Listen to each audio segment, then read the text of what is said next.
Pregnancy వాళ్ళు madam BP ఎప్పుడు చూయించుకున్నా 90-60నే వస్తుందని చెప్పి చాలా కామన్గా చెప్తూ ఉంటారు. ప్రెగ్నెన్సీలో ఈ బీపీ 90-60 రావటం అనేది మీరు కంగారు పడాల్సిన అవసరం లేదు. ఇది చాలా నార్మల్ థింగ్.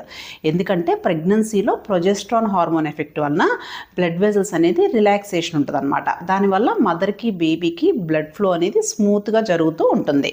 సో ప్రెగ్నెన్సీలో బీపీ నార్మల్ కంటే కొంచెం తక్కువగా ఉండటం నార్మల్ థింగే. దీనికి కంగారు పడాల్సిన అవసరం లేదు.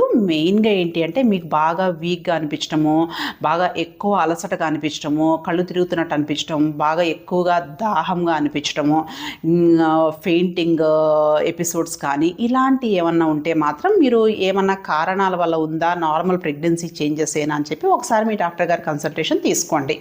మెయిన్గా ప్రెగ్నెన్సీలో లో బీపీ ప్రాబ్లం రాకుండా ఉండాలి అంటే ఏం చేయాలి అంటే లిక్విడ్స్ ఎక్కువగా తీసుకోవటం, వాటర్ కానీ మజ్జిగ, కొబ్బరి నీళ్ళు ఇలాంటి ఫ్రీక్వెంట్గా తీసుకుంటూ ఉండటము, ఫుడ్ కొంచెం కొంచెం ఎక్కువ సార్లు అంటే స్మాల్ ఫ్రీక్వెంట్ మీల్స్ తీసుకుంటూ ఉండటము. అంటే ఒక్కటేసారి తీసుకుంటే మనకి పొట్ట బిర్రుగా అనిపిస్తుంది ప్రెగ్నెన్సీలో, కాబట్టి స్మాల్ ఫ్రీక్వెంట్ మీల్స్ తీసుకోవడానికి ప్రిఫర్ చేయండి. ఇంకొకటి ఏంటంటే బాగా లాంగ్ స్టాండింగ్ అలాగే కూర్చొని ఉండడం కానీ, లాంగ్ స్టాండింగ్ నిలబడి ఉండటం కానీ అవాయిడ్ చేయండి. ఓకేనా? Thank you.